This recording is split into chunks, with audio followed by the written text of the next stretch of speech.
Hello दोस्तों, beginners band में आपका स्वागत है और अभी हम कर रहे हैं current affairs.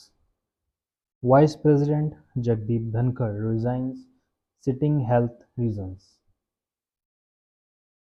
Vice President Jagdeep Dhankar had resigned citing health reasons. In a letter written to President Draupadi Murmu, Mr. Dhankar said that to prioritize health care and aid by medical advice, he has resigned as the Vice President of India effective immediately.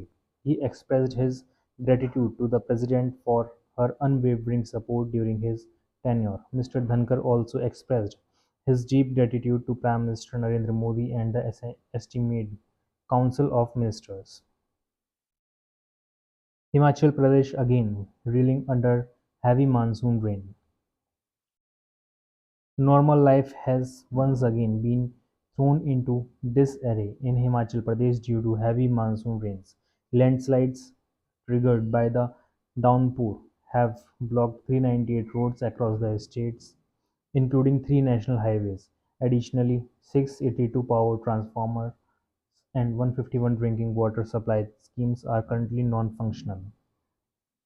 As per the State Emergency Operations Center, heavy rain, cloudbursts, and landslides over the past 24 hours have claimed two lives and caused significant damage to infrastructure and agriculture.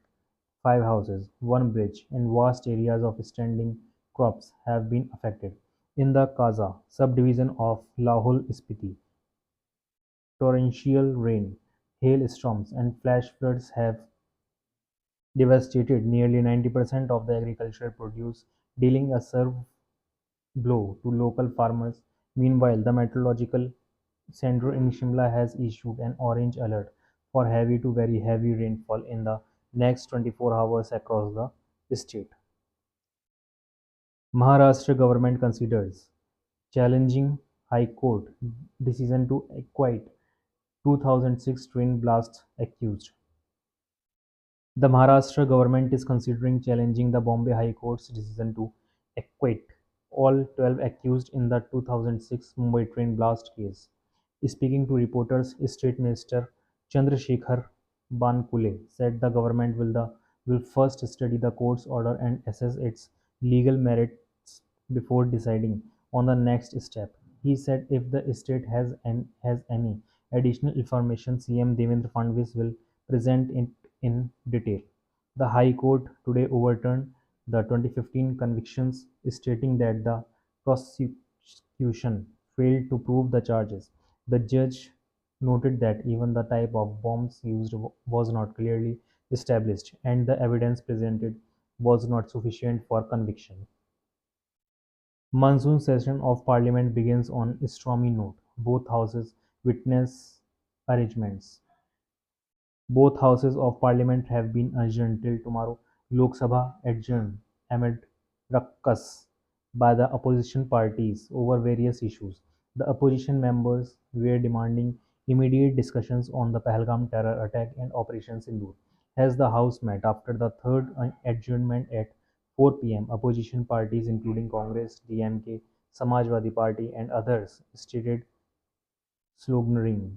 The presiding presiding officer urged the protesting members to allow the House to function, is saying that the government is ready for discussion and the listed legislations should be taken up. As the noisy scene prevailed, the chair adjourned the House till tomorrow.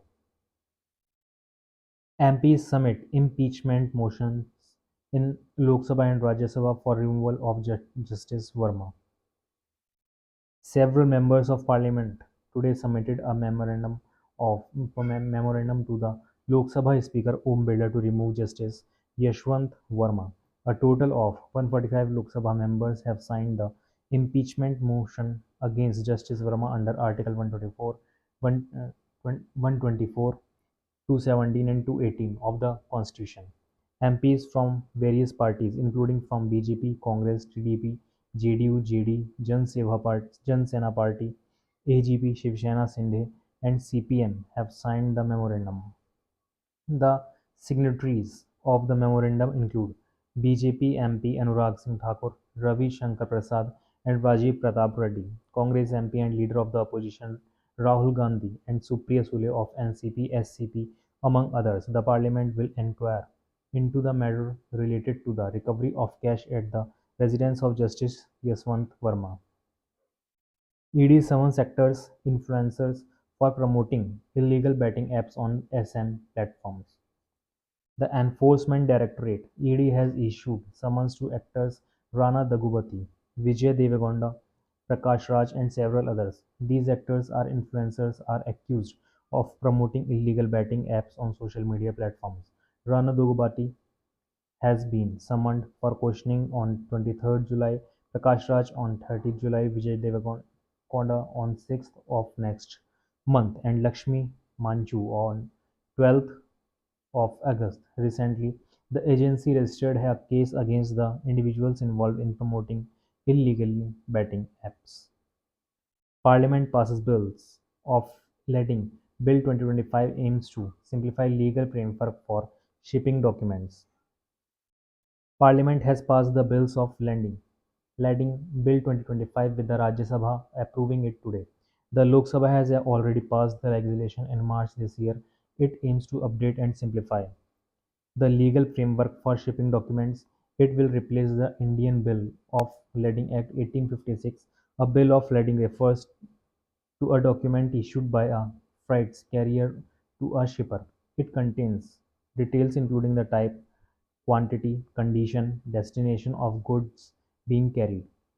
Replying to a debate on the bill in Rajya Sabha, Union Ministers of Port, Shipping and Waterways Sarvananda Sonowal said that after Narendra Modi government came to power in 2014, the vision plan of the ministry was developed, under the which Sagarmala program was undertaken, and more than 800, 805 projects have been identified. He said more than 5.5 lakh crore rupees is being spent in these projects. He said under the Sagarmala program, the aim is to make all the ports modernize and enhance their capacities. He said now all the major ports are well connected with railways and roadways, highlighting the growth in capacity handling of ports. Mr. Sonwal said that in 2013-14, the coastal shipping was limited to only 87 million metric tons, and following the modernization, the capacity went up to 165 million metric tons. He said, with respect to waterways, it was limited to only 18 million metric tons, and now it has increased to 145 million metric tons. Government says investigation on AI-171 plane crash is being done in transparent manner by AAIB. Union Civil Aviation Minister K. Ram Mohan Naidu has said that Aircraft Accident Investigation Bureau (AAIB) is carrying out the investigation on the AI-171 plane crash is in a transparent manner. Mr. Naidu said the process is being conducted strictly according to international standards, with the involvement of relevant international experts and its stakeholders. Replying to supplementaries during question hour in the Rajya Sabha today, he said the initial phase of the investigation has been completed and a preliminary report has been submitted.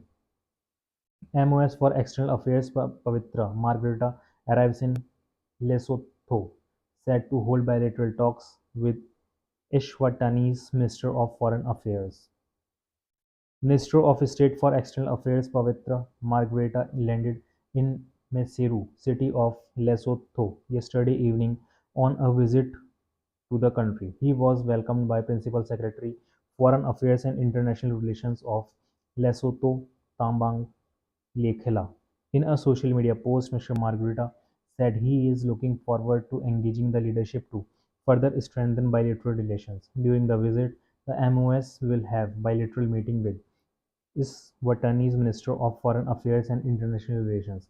He is expected to meet the Minister of Information, Communications, Science and Technology and Innovation, the Minister of Education and Training, and the Minister of Labour and Employment in Maseru.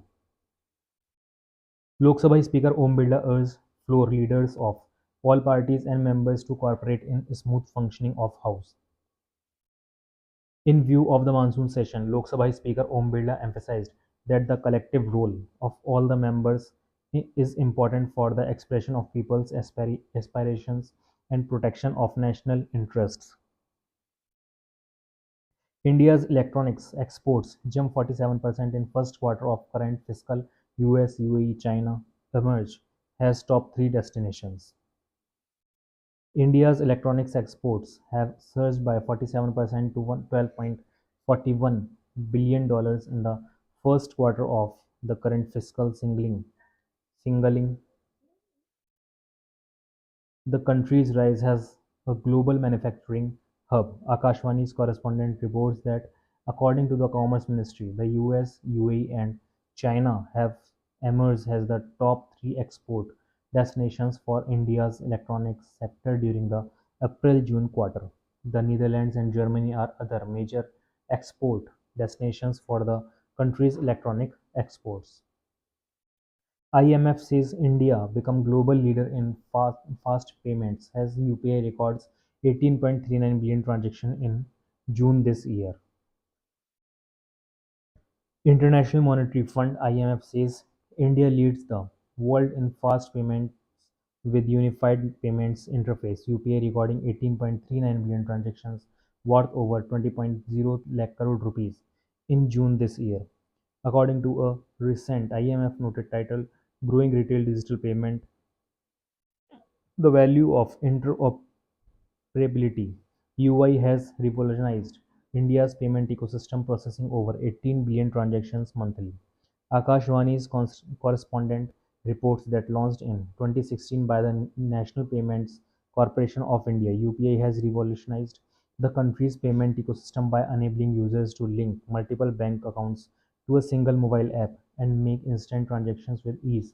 IMF said it has not only simplified peer-to-peer payments but also enabled millions of small businesses to accept digital payments at minimal cost. और इसी के साथ current affairs हो जाती है समाप्त।